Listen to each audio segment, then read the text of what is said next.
اعوذ باللہ من الشیطان الرجیم بسم اللہ الرحمن الرحیم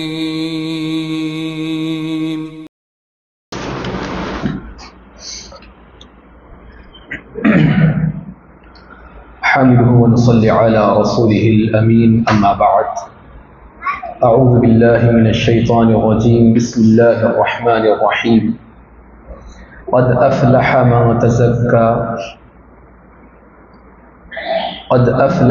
زكاها وقد خاب من دساها معزز حاضرین مسجد،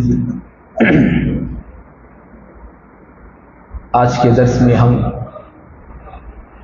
نفس کے آداب کے تعلق سے چند باتیں جاننے کی کوشش کریں گے۔ اللہ تعالیٰ نے قرآن مجید میں مختصراً الفاظ میں ایک بڑی بات یہ بتائی کہ جس نے اپنے نفس کا ادب کیا، با ادب اسے بنا لیا، تو وہ بامراد ہو گیا، اور جس نے اپنے نفس کو خراب کیا، پلید کیا، گندا کیا، وہ نامراد ہوا۔ یعنی کہ بامراد اور نامراد ہونے میں ہمارے نفس کا بہت بڑا کردار ہے۔ نفس کی اصلاح کو کامیابی قرار دیا گیا اور اسی نفس کی گندگی کو ہمارے لیے ناکامی قرار دیا گیا۔ معزز سامعین، ہم اپنے نفس کو اچھا کیسے بنائیں، اسے با ادب کیسے بنائیں، اس سلسلے میں 4 باتیں بڑی اہم ہیں۔ سب سے پہلی بات یہ ہے کہ اگر ہم چاہتے ہیں کہ ہمارا نفس با ادب بنے، اچھا بنے، تو اس کے لیے سب سے پہلی چیز ہے توبہ، کہ ایک مسلمان کو چاہیے کہ وہ توبہ کو اپنی زندگی کا لازمی جز بنا لے، کیونکہ یہ ایسی چیز ہے جو ہماری زندگی سے جدا نہیں ہو سکتی۔ توبہ کسے کہتے ہیں کہ اللہ کی نافرمانی سے دور ہونا، جو گناہ ہوا ہے اس پر شرمندگی کا احساس اپنے اندر پیدا کرنا، اور گناہ کی طرف نہ لوٹنے کا پکا ارادہ کرنا، اور جو ہم نے گناہ چھوڑ دیا ہے، گناہ کیا ہے، اس گناہ کو چھوڑ دینا۔ یہ 4 چیزیں جب ہمارے ساتھ ہوتی ہیں تبھی یہ توبہ ہوتی ہے، کہ اللہ تعالیٰ نے فرمایا یا ایھا الذین آمنوا توبوا الی اللہ توبۃ نصوحا، کہ ایمان والو توبو الی اللہ، اللہ کی طرف رجوع کرو، توبہ کرو، اور توبہ کیسی کرو؟ توبۃ النصوح، سچی توبہ، پکی توبہ۔ یہاں پر صرف توبہ کرو یہ کہہ کر بات ختم نہ ہوئی، بلکہ اللہ تعالیٰ نے مزید تاکید بیان فرمائی کہ توبہ ہو تو توبۃ النصوح ہونی چاہیے۔ تو لہذا توبۃ النصوح، جب یہ 4 چیزیں ہماری توبہ میں شامل ہوتی ہے تو پھر وہ توبۃ النصوح ہوتی ہے، جس کے ذریعے سے ہمارے نفس کا تزکیہ ہوتا رہتا ہے۔ اسی طرح محترم سامعین، دوسری اہم چیز اپنے نفس کو پاک کرنے کے لیے، اسے باادب بنانے کے لیے مراقبے کی ضرورت ہے۔ مراقبہ کیا ہے؟ مراقبہ یہ ہے کہ ہر مسلمان کا یہ خیال ہونا چاہیے کہ میری زندگی کے ہر لمحے سے اللہ تعالیٰ واقف ہے، اللہ تعالیٰ میرا نگران ہے، وہ مجھے دیکھ رہا ہے۔ میں محفل میں ہوں، تنہائی میں ہوں، گھر میں ہوں، گھر سے باہر ہوں، بازار میں ہوں، کاروبار میں ہوں، جہاں کہیں بھی میں ہوں، میرا اللہ مجھے دیکھ رہا ہے۔ یہ چیز ہے مراقبہ، اور یہ وہ اہم چیز ہے جو انسان کے لیے اس کے نفس کو باادب بنانے میں بڑا کردار ادا کرتی ہے۔ یہ کیا ہے؟ یہ خیال ہے، ایک سوچ ہے، بس یہی سوچ ہے جو ہمارے دل کی کائنات کو بدلنے میں بڑا اہم رول ادا کرتی ہے۔ لہذا انسان کو ہمیشہ یہ سوچنا چاہیے کہ میں جو کچھ کر رہا ہوں یہ میرا ذاتی نہیں ہے اور یہ چھپنے والا نہیں ہے، یہ دکھنے والا ہے۔ اور اللہ تعالیٰ عن قریب انسانوں کو ان کے اعمال دکھائے گا، جو چھپے چھپے نہیں رہ جائیں گے، وہ ظاہر ہوں گے۔ تو لہذا محترم سامعین، یہ مراقبہ ہمیں کرنے کی ضرورت ہے۔ اور اللہ اور مراقبہ کیسے ہوتا ہے؟ اپنے چہرے کو اللہ کے لیے خاص کر لینا چاہیے کہ اللہ تعالیٰ نے فرمایا کہ وَمَنْ أَحْسَنُ دِينًا مِّمَّنْ أَسْلَمَ وَجْهَهُ لِلَّهِ، کہ اور اس سے بہتر دین کس کا ہے؟ دین کس کا ہے؟ اس سے بہتر جو اپنے چہرے کو اللہ کے سپرد کر دیتا ہے۔ چہرہ اللہ کے سپرد ہونے کا مطلب کیا ہے؟ کہ انسان نے اپنے دل کو اللہ کے لیے خالص کر دیا ہے، وَهُوَ مُحْسِنٌ، اس حال میں کہ وہ نیکوکار ہو۔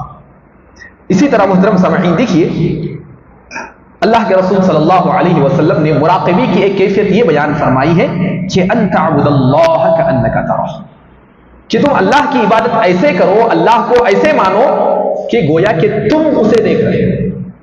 یہ کیفیت ہونی چاہیے کہ اللہ کو میں دیکھ رہا ہوں۔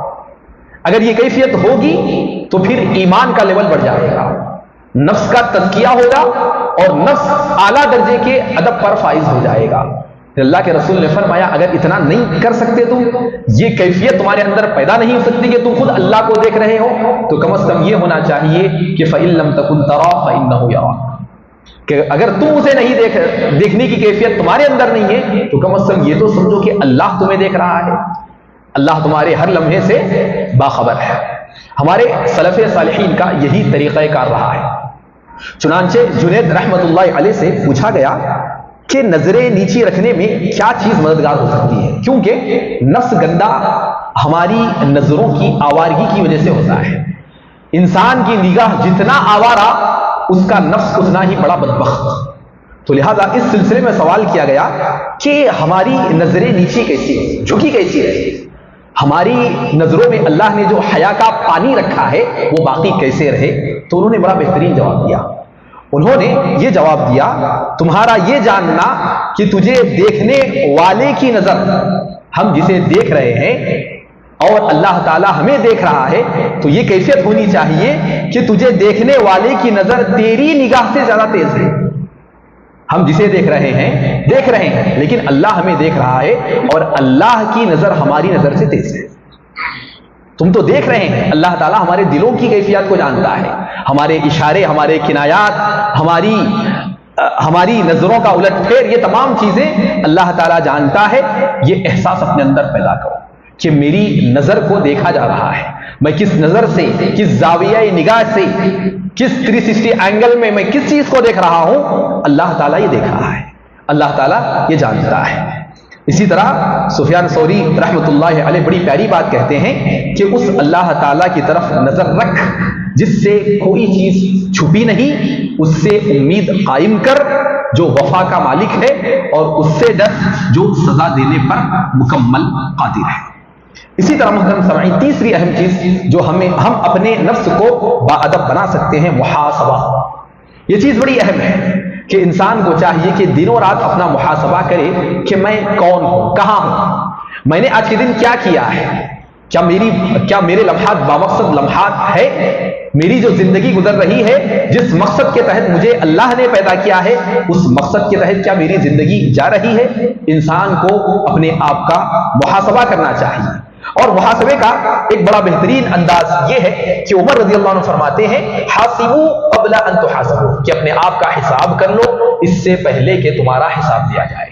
یہ احساس رکھیں کہ اللہ تعالیٰ میرا حساب لینے والا ہے، تو لہذا جب وہ میرا حساب لے گا اس سے پہلے میں اپنا حساب کر لوں گا، میں دیکھ لوں گا اپنی ڈائری، میں چیک کروں گا اپنی کتاب زندگی کو کہ میں نے کہاں پر کیا کیا کھلواڑ کیا ہے، میری خلوتیں تنہائیاں کیسی ہے، میری جلوتیں، میری محافل کیسی ہے، اور میں کیسے لوگوں کے ساتھ رہتا ہوں، اور میرے کیا چھپے کارنامے ہیں اور کیا کھلے کارنامے ہیں، اس پر ہماری نظر ہونی چاہیے۔ کہ عمر رضی اللہ عنہ کے بارے میں آتا ہے کہ رات کے وقت اپنے پیروں پر درے مارتے، درے مار کر اپنے پیروں سے کہتے کہ تو نے آج کیا کام کیا ہے، تجھے جو پیر ملے ہیں، تو جو چل رہا ہے، آگے بڑھ رہا ہے، آگے قدم تیرے بڑھ کر کیا کمال کیے ہیں، کیا کردار رہا ان کا، آج کیا کارنامہ ان لوگوں نے انجام دیا، اس کو محسوس کرنے کے لیے، اپنا حساب دینے کے لیے درے سے مارا کرتے تھے۔ اسی طرح اور ایک انداز یہ بھی تھا کہ حضرت طلحہ رضی اللہ عنہ کسی وجہ سے اپنے باغ میں نماز پڑھ رہے تھے، نماز سے ذرا غافل ہو گئے تو نماز سے فارغ ہوتے ہی سارا باغ خیرات کر دیا. جو باغ تھا لاکھوں کا کروڑوں کا، اللہ کی راہ میں خیرات کر دیا اور اپنے نفس کو سزا دیتے ہوئے کہا کہ جس باغ نے مجھے اللہ سے غافل کر دیا ہے، اب اس باغ کے لیے میرے اندر کوئی جگہ نہیں ہے. یہ بھی ایک طریقہ ہے کہ اپنے نفس کو ذرا تکلیف دو کہ جس وجہ سے کیونکہ انسان کے گناہ کرنے پر ابھارنے کے لیے سب سے پہلے ہمارا نفس ہمیں اکساتا ہے، تو لہذا اس نفس کو تکلیف دی جائے اور کبھی کبھار ہمیں اپنا نقصان کر لینا چاہیے تاکہ ہمارے نفس کو احساس رہے کہ میں جو اپنے نفس کا غلام بن کر نہیں جی رہا ہوں بلکہ اپنے نفس کی قربانی دینے کے لیے میں ہمیشہ تیار ہوں. چوتھی چیز ہے اور اہم چیز ہے، جہاں محاسبہ ایک حساب لینا چاہیے وہیں پر مجاہدہ ہونا چاہیے.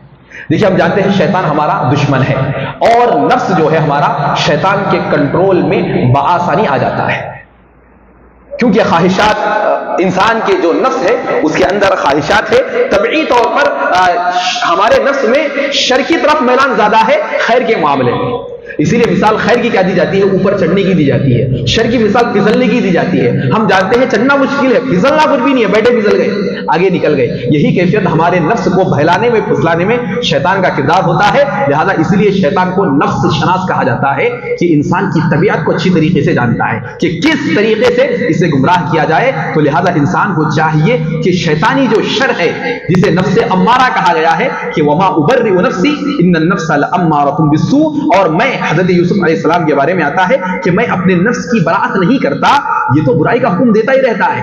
یہ جو نفس ہے برائی پر اکساتا ہی رہتا ہے. اسی لیے میں آپ کو ہر برائی سے پاک قرار نہیں دے سکتا، کہیں نہ کہیں پھسل جاتا ہے قدم. لیکن انسان اگر مجاہدہ کرنے پر آئے تو پھر یہی نفس اس کے کنٹرول میں آ جاتا ہے. اللہ تعالیٰ نے اسی لیے فرمایا والذین جاہدوا فینا لنہدینہم سبلنا، اور جو مجاہدہ کرنے پر آ جائے اپنے نفس کو ٹٹولے، اس پر قابو پالے، اللہ نے فرمایا یہ ایسے لوگ ہیں ہم ان کے لیے راہ نہیں بلکہ راہوں کو کھول دیتے ہیں. ایسے لوگوں کے لیے رہنمائی کے راستے ہم آسان کر دیتے ہیں.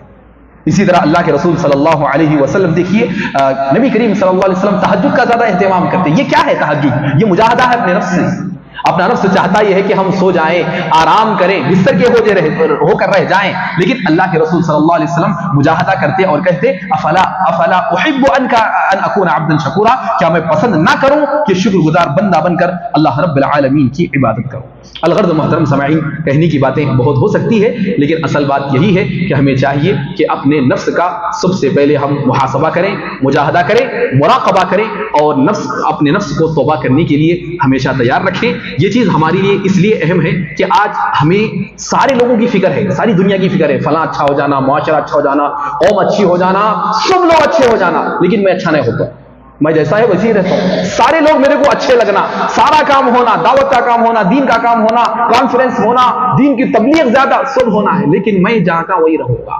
یہ سب سے بڑی ہمارے اندر خامی ہے جو ہمارے نفس کو جھوٹی تسلی دلا رہی ہے کہ دیکھ تو قوم کی خدمت کر کے بہت بڑا کام کر رہا ہے، گرچہ کہ اپنے نفس کو تو بھول گیا ہے. تو لہذا محترم سامعین، اپنے نفس کو کامیاب بنانا، اپنے نفس کو پاکیزہ بنانا، یہی اصل ہماری کامیابی ہے. لوگوں کی بات بعد میں آئے گی، ان کی اصلاح کی بات بعد میں ہم کریں گے، لیکن سب سے پہلے اپنے نفس کی اصلاح ہمیں خود کرنی ہے. اللہ رب العالمین سے دعا ہے کہ اللہ تعالیٰ سب سے پہلے مجھے اور آپ تمام کو اپنے نفس کی خبر گیری کرنے کی توفیق دے، محاسبہ کرنے کی توفیق دے، مجاہدہ کرنے کی توفیق دے. اللہ تعالیٰ ہم سب کی گناہوں کو معاف فرمائے، خطاؤں کو درگزر فرمائے. آمین ثم آمین. بارک اللہ لنا ولکم فی القرآن العظیم. السلام علیکم ورحمۃ اللہ وبرکاتہ.